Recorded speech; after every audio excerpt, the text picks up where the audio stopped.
आज हमारे हाथ जो नोट्स लगे हैं उनमें एक लाइन है जो दिमाग में अटक जाती है। ईएमआई लेने वाले लोग गरीब नहीं होते, पर ईएमआई उन्हें गरीब बना देती है। और सबसे चौंकाने वाली बात, इसके जाल में सबसे ज्यादा फंसते हैं स्मार्ट लोग। ये कैसे हो सकता है? क्योंकि ईएमआई एक बहुत ही चालाक मनोवैज्ञानिक जाल है। ये सुविधा की तरह दिखती है, पर असल में ये हमारी आने वाली आजादी को गिरवी रख लेती है।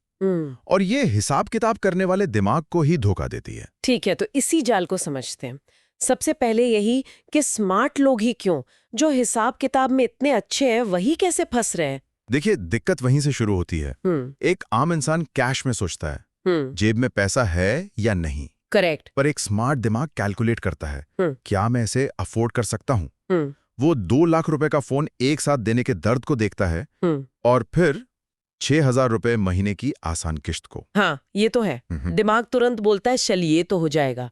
2 लाख एक बार में देना एक पहाड़ जैसा लगता है, पर 6,000 तो रोजमर्रा के खर्च जैसा है। बिल्कुल। इसे कहते हैं पेन ऑफ पेमेंट को तोड़ना। एक बड़ा दर्द देने के बजाय सिस्टम आपको 12 या 24 छोटे-छोटे दर्द देता है जो महसूस ही नहीं होते। और जब दर्द नहीं होता तो हम ज्यादा खतरनाक फैसले लेते हैं। अच्छा, तो ये दर्द को कम करने का खेल है। और इस खेल का सबसे बड़ा खिलाड़ी तो फिर क्रेडिट कार्ड हुआ।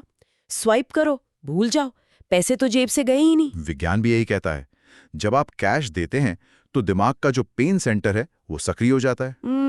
आपको सच में दर्द होता है, लेकिन कार्ड स्वाइप करने पर लगभग कुछ नहीं होता। कुछ नहीं। ये खर्च करने के लिए एक तरह का एनेस्थीसिया है। नतीजा, हम बिना सोचे समझे 15-20% ज्यादा खर्च कर देते हैं। वाह, तो पहले दर्द को कम किया, फिर उसे गायब भी कर दिया। लेकिन अब तो कंपनियां एक कदम और आगे हैं। वो कहती हैं नो कॉस्ट ईएमआई, मतलब कोई कीमत ही नहीं है। ये कैसे मुमकिन है?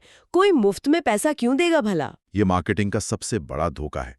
नो कॉस्ट का सीधा मतलब है छिपी हुई कॉस्ट। अच्छा। सोचिए, आप 50,000 का एक टीवी ले रही हैं। अगर आप कैश देती तो दुकानदार शायद आपको वो 45,000 का दे देता। हाँ, डिस्काउंट मिलता है। लेकिन नो कॉस्ट ईएमआई पर आपको पूरे 50,000 ही चुकाने होंगे किश्तों में। तो वो जो 5,000 का डिस्काउंट था, वही तो ब्याज था। बिल्कुल वही ब्याज था जो आपसे ले लिया गया। बैंक ने अपना पैसा बना लिया, बस नाम बदल दिया। मतलब ईएमआई हमारे आज को नहीं, हमारे भविष्य को खरीद रही है। ये सुनने में तो बड़ा फिलोसॉफिकल लगता है, पर इसका असल जिंदगी में मतलब क्या हुआ? आज मैंने फोन ईएमआई पर लिया तो अगले साल के मुझ पर क्या असर पड़ेगा? असर बहुत गहरा है। आपकी अगली सैलरी आने से पहले ही बन चुकी है।